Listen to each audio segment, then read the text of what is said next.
So first of all, I think it was somewhat surprising 2 years ago when you would have thought about advanced module technologies. You would have not thought necessarily about larger wafers. So everyone was thinking about half cells or multi-bus bars or all these sort of advancements. And then you saw at some point much larger power outputs for for modules, and you wondered, how is it happening? And so you could see this gradual increase, M2, M4, newer generations, and now M6 wafers. And that's great. It's part of the evolution for solar technologies to bring costs down and module power up. And so that's simply the right way to go. It's a very simple and clever measure to bring costs further down.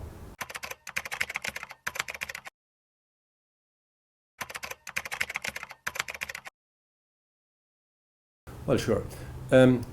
Every news, every change brings also some challenges. The question is always, how much is the gain? And I believe the gain here is big.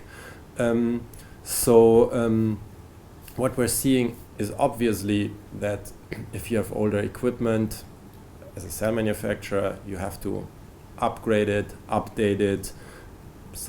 For some technologies, it's not even possible. You might have to reinvest. The same is true for equipment for testing institutes.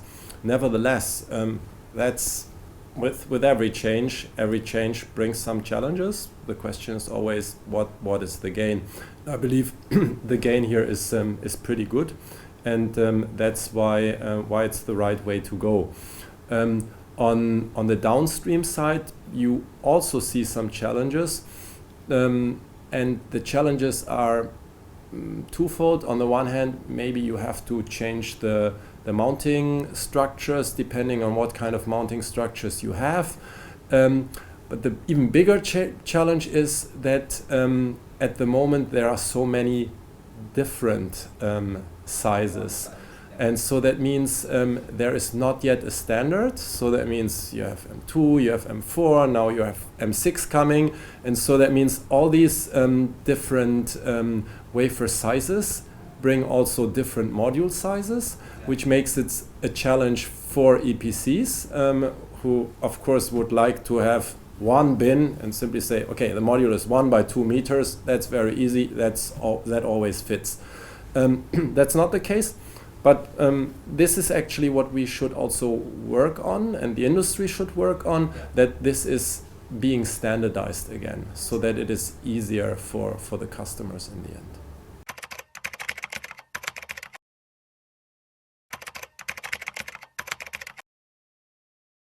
I'm not aware of any, but I think that should happen soon, because I think the M6 format is pretty new.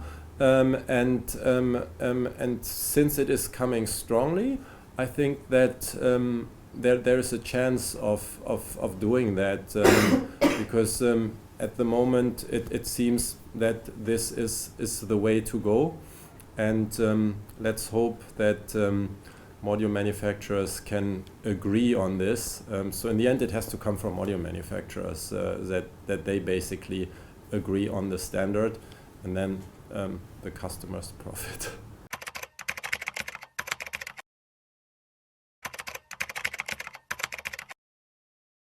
No, I don't think so. So I think that should be not an issue. I think bifacial is still having its own issues. It's also pretty new, and there's still also questions regarding standardization, modeling and simulation of results, which also has some implications on bankability. I think everything is improving. It goes step by step, but of course the changes in the solar industry are at the moment so massive, and the innovations are so big and come more or less at the same time,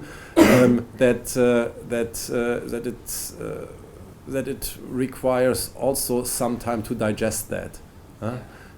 But in general, I think bifacial is also now being more and more accepted. And what you see that, or what I'm hearing also, is that some EPCs are so happy also with bifacial that they are also applying bifacial modules maybe at locations where you would not necessarily think that you go for bifacial. The question is, of course, always how much the gain is, but as I see, actually, or customers are actually more satisfied than you would think, and that's why they opt more and more for bifacial.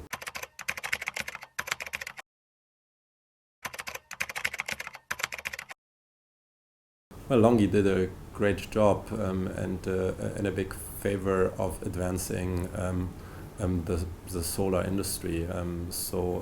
In the end, it's I think more important than ever to bring costs even further down. We are already very cost competitive, but now it's just about these little few things that really make the changes, because often we can compete now with wholesale prices, we have more and more actually subsidy-free projects, and so there it's really about every tiny bit that helps.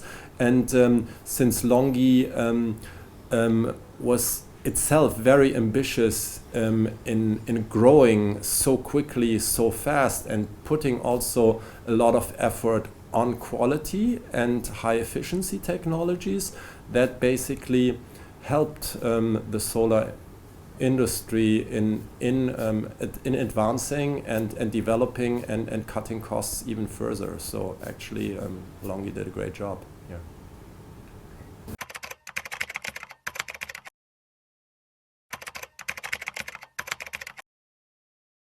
That's the right way to go. Renewables, using or sourcing renewable power to generate solar in the end, and often it will be solar because solar is the cheapest renewable energy. That's the way to go. It's also great to set such an example.